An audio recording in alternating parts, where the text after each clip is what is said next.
What's going on YouTube? It's Wrath, hanging out today, playing some Dawn of Gods. I want to thank you guys so much for coming to hang out with me today, and if you liked the video, make sure you smash that thumbs up button and show your support, and if you haven't already, don't forget to subscribe as well.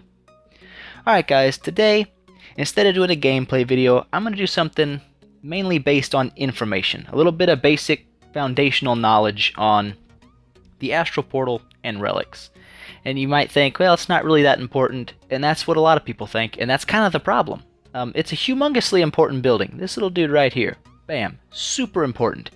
It is the only way in the game to get relics, and they can literally change the way you defend and attack night and day.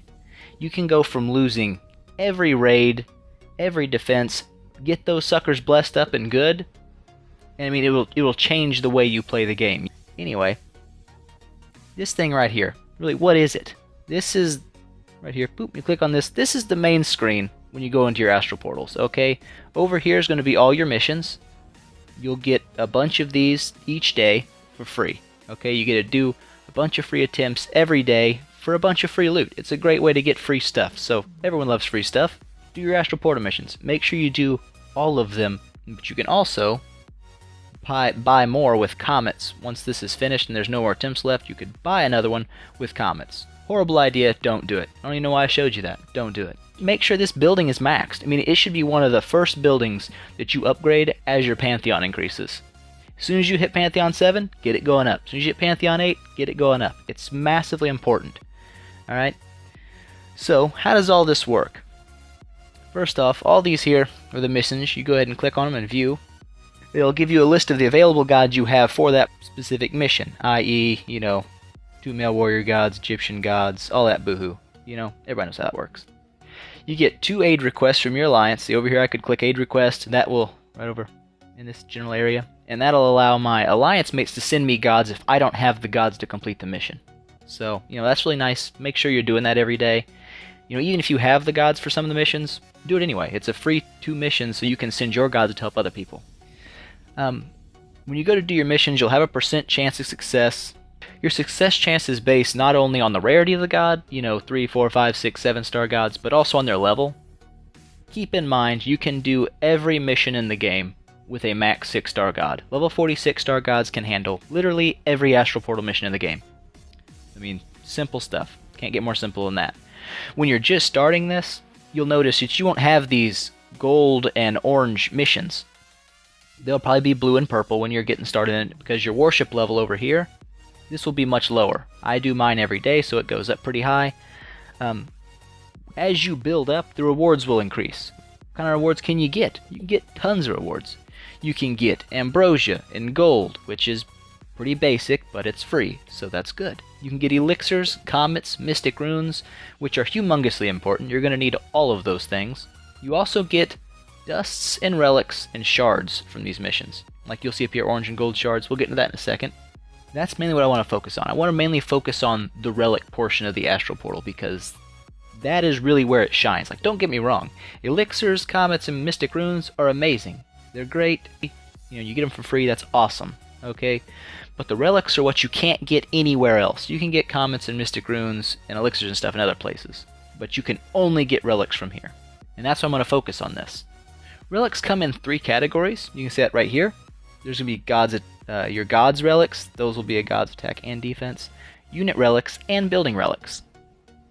There's going to be 4 relics for each of those categories. So you'll have 4 different god relics, 4 different unit relics, and 4 different building relics. Pretty simple, straightforward. Can't mess that up. Relics also come in 4 rarities, which you can see over here. There's going to be blue relics. These are the trash ones. Purple relics, probably your starter relics, and there's going to be oranges and golds, which is the ones you actually want to shoot for in game.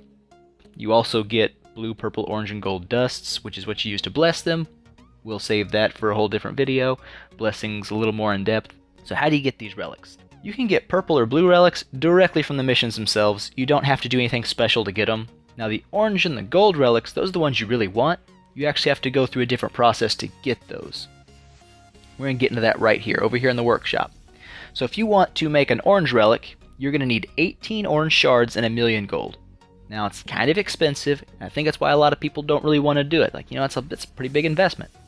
That's really nothing compared to the golds. It takes a lot longer to get the gold shards, and it's also 5 million gold per gold relic. So it's expensive, but they're worth it. They're expensive for a reason. It also costs you 5 million gold to fuse 6-star gods into a 7-star god. But you do that because you know it's worth it. Same thing here. These are worth it. They're big time worth it. They will change your game. You'll also see right here that you can upgrade your shards. You can take 10 orange shards and turn them into 1 gold shard, but it does cost comets. Now, I'm not saying don't do it because it costs comets. I'm saying save that for the appropriate time. There's always events going on in Dawn of Gods. You know, every day there's a new hot button. Click on the events, it shows you what's the new stuff. Occasionally there's going to be a comet spending event that you'll actually get rewards just for spending comets in game. So that's when you want to do your comet spending, especially if you're a free-to-play player. That's where you're going to actually get rewards because you saved your comets. So that's when you'll want to do this. You'll want to go ahead and burn those comets now to upgrade. Look at that, I'd get a bunch of them if I had that many comets, but I don't. But that's what you're going to want to do. You're going to want to save that for those events so that when you get your gold shards, you're not just getting gold shards, you're actually getting extra stuff as well. So it's kind of a nice little twofer there. You'll see here upgrade and degrading dusts. And while it's, you know, I mean, you may use it, but you won't use it much. I mean, I bless a lot of relics, and the only thing I can think you might really need is to degrade purple dusts into blue dusts, because late game you're going to run out of blue. You don't get blue relics anymore, so you can't disenchant them for their blue dusts. So you might degrade some purple dust into blue, but that's pretty much all that is. You're probably not going to spend a whole lot of time there. Alright, so next, let's talk about the disenchanting. This is where you're going to get rid of any relics that you're not going to use. First off, any blue relic you get, ever, doesn't matter what it is, disenchant it, okay? They're useless, they're not worth it.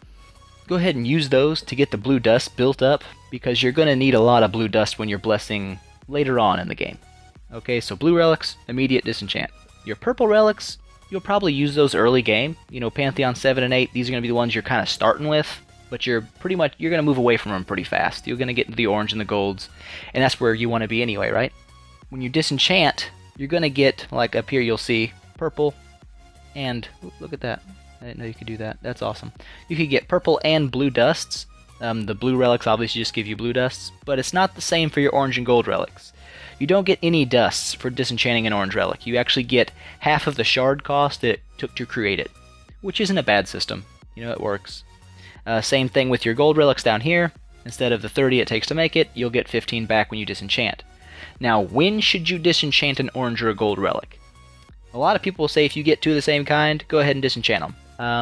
And I'm going to go ahead and tell you, don't do that. It's okay to have 2 of every relic. When you get the 3rd, that's when you probably want to start disenchanting them. There's a lot of good reasons to keep 2 relics around, especially if you want to, like, say right here, these ice trumpets. They buff different units. So if you wanted to buff 2 separate units that use that same relic, you're going to need 2 of those relics. You can't buff your wizards and your paracletes with the same relic. I guess you can, but you're only going to get a negligible amount of buffs. If you have 2 of those equipped, you can get 3 for each. You could have 3 wizard buffs and 3 paraclete buffs. So the moral of the story there, keep duplicates. If you get 2, keep it. Don't go ahead and disenchant it because you already have one and get all butthurt. It's good to have 2. Alright guys, that's pretty much all there is about the basic intro into the Astral Portal and the relics. I'm going to do a more in-depth video on like blessing relics and stuff in the future. If you liked the video, if it did help you at all, if you learned something new, please smash that thumbs up button guys, and I'll see you guys next time.